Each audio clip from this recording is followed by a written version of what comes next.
Tapi kita lanjutkan hari ini tentang etika dalam kecerdasan artifisial. Bagaimana penggunanya? Ada etikanya di dalamnya dalam menggunakan aplikasi tersebut. Ya, perhatikan di atas. Apa itu kecerdasan artifisial atau aplikasi AI? Ya, yaitu teknologi yang membuat komputer atau mesin bisa berpikir seperti manusia. Atau kalau kita ingin ada yang dikerjakan tugas mungkin minta bantuan sama aplikasi. Siapa yang biasa minta bantuan sama aplikasi? Aplikasi apa itu? Google apa lagi? Apa lagi? Cici, apa lagi? Meta AI, apa lagi? Ada juga aplikasi yang dikatakan GPT AI. Mereka itu aplikasi tersebut yang sering membantu manusia dalam mengerjakan tugas. Ya, baik itu di dunia pendidikan, pekerjaan, dunia kerja. Ya, itulah salah satu aplikasi yang sangat berkembang saat ini. Ya, di zaman modern ini teknologinya sangat berkembang, di mana manusia sangat berkaitan dengan mesin. Ya, perhatikan di atas.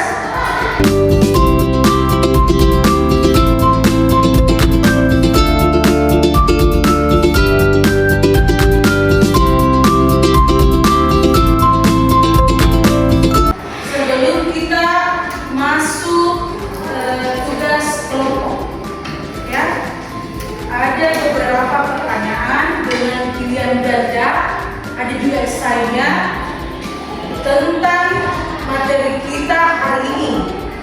Saya membagi kelompok, mungkin ada yang 4 orang, ada yang 5 orang, jadi 3 kelompok saja. Ya, bisa coba ubah dulu posisi anggota, ubah dulu posisi 4 orang. Jadi ada yang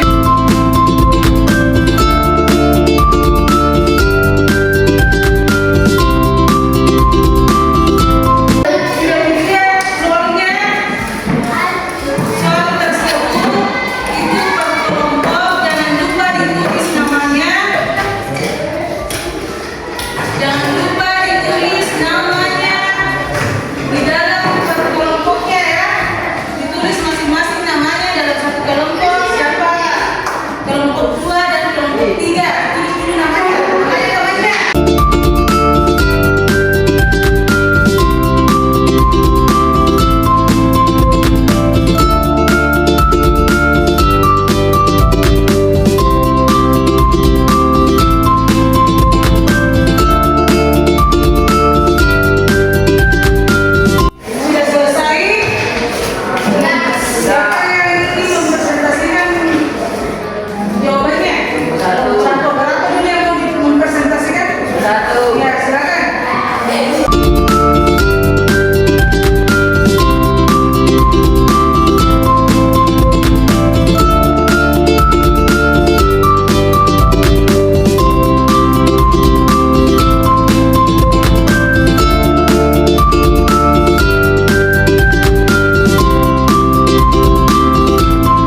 Waalaikumsalam warahmatullahi wabarakatuh.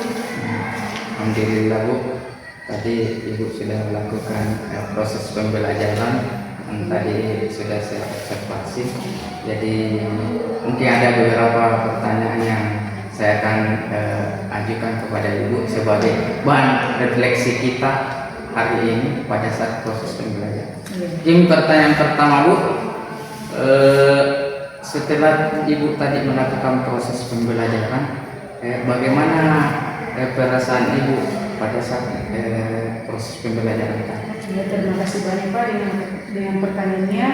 Perasaan saya awalnya ada rasa grogi dalam menyerapkan materi tadi karena kita membahasnya dengan modul terbaru Pak, dan penerapannya terhadap siswa juga kurang respon karena selain tadi modul terbaru, terus pengambilan materinya juga di jam terakhir, jadi siswanya kurang respon. Tapi seiring berjalannya waktu, siswa sudah antusias mendengarkan apa yang saya jelaskan.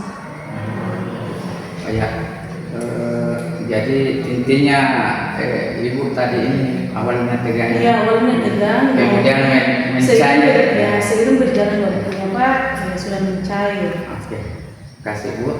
Nah, selanjutnya apa materi dan tujuan pembelajaran yang Ibu lakukan tadi?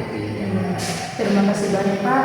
Jadi materi yang saya sampaikan tadi kepada siswa yaitu etika AI untuk murid SMP atau siswa Pak.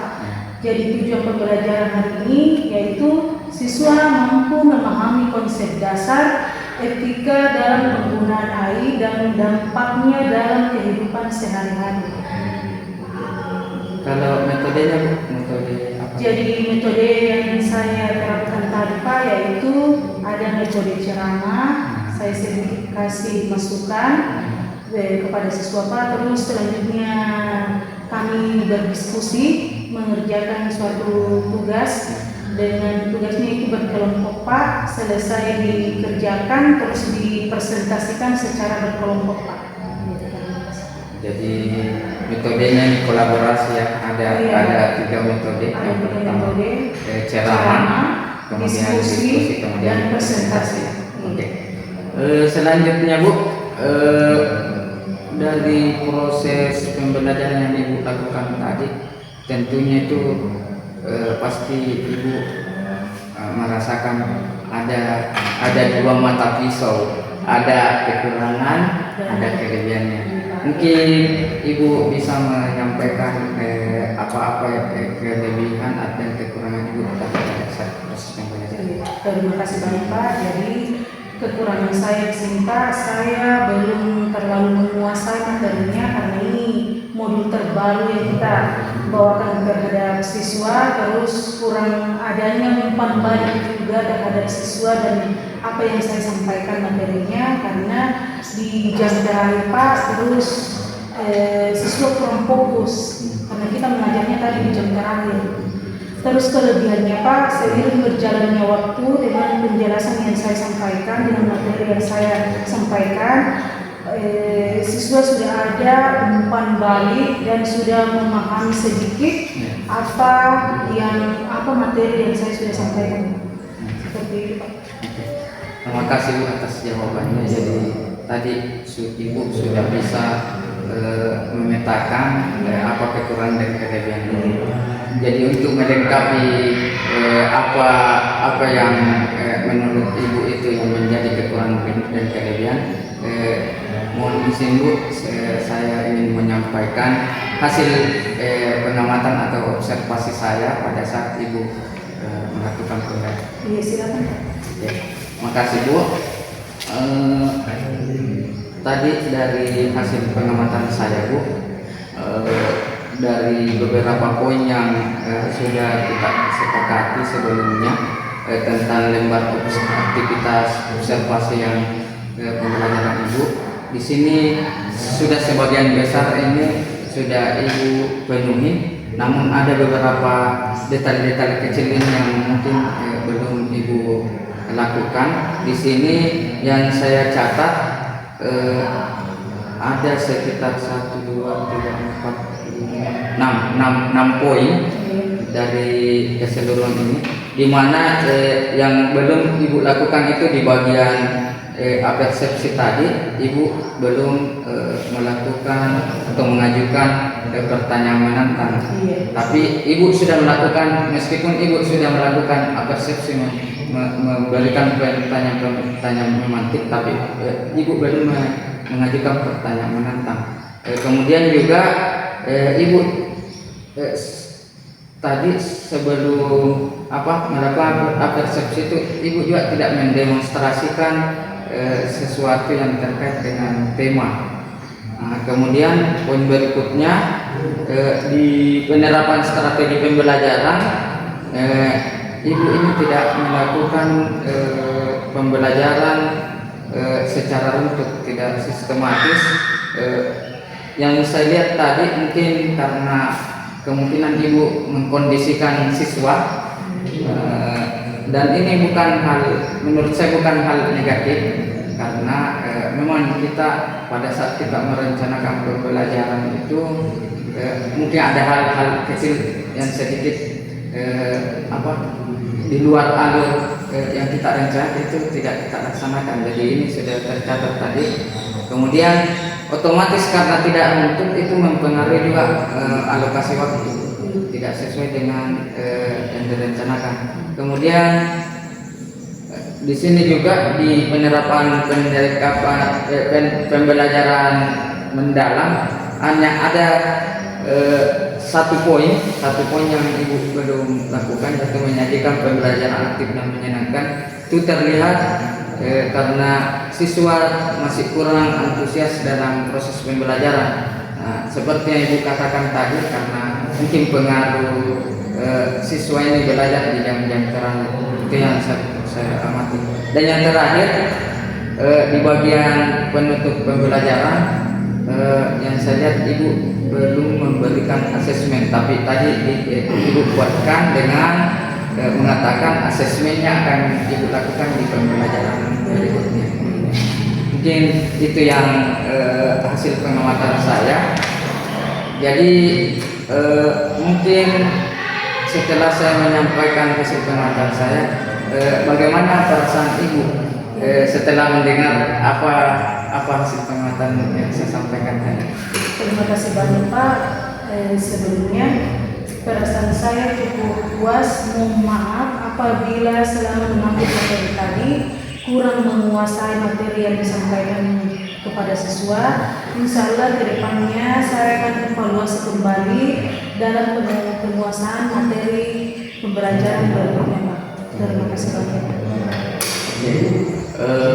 Dari apa yang Ibu sampaikan tadi, kekurangan dan kelebihan, kemudian saya sampaikan juga hasil pengamatan saya,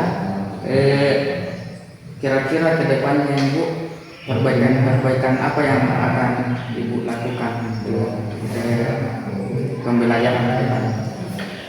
Ya, terima kasih banyak Pak. Dari kedepannya itu perbaikan dari poin-poin yang belum saya lakukan pada saat pembelajaran semaksimal mungkin. Pada pertemuan berikutnya saya akan melakukan perbaikan pembelajaran. Jadi luar biasa Bu, dari apa yang saya lihat tadi, mulai dari proses pembukaan sampai akhir tadi, dari poin-poin pengamatan ini sudah sangat luar biasa, karena sebagian besar terpenuhi. Mungkin hanya detail-detail kecil itu yang mau diperbaiki. Kemudian saya juga banyak terima kasih Bu, karena Ibu bersedia untuk saya observasi di dalam proses pembelajaran. Semoga ke depannya ini dari hasil refleksi kita ini menghasilkan nanti perbaikan pembelajaran ke depan. Mungkin itu saja Bu, terima kasih. Assalamualaikum warahmatullahi wabarakatuh. Waalaikumsalam warahmatullahi wabarakatuh.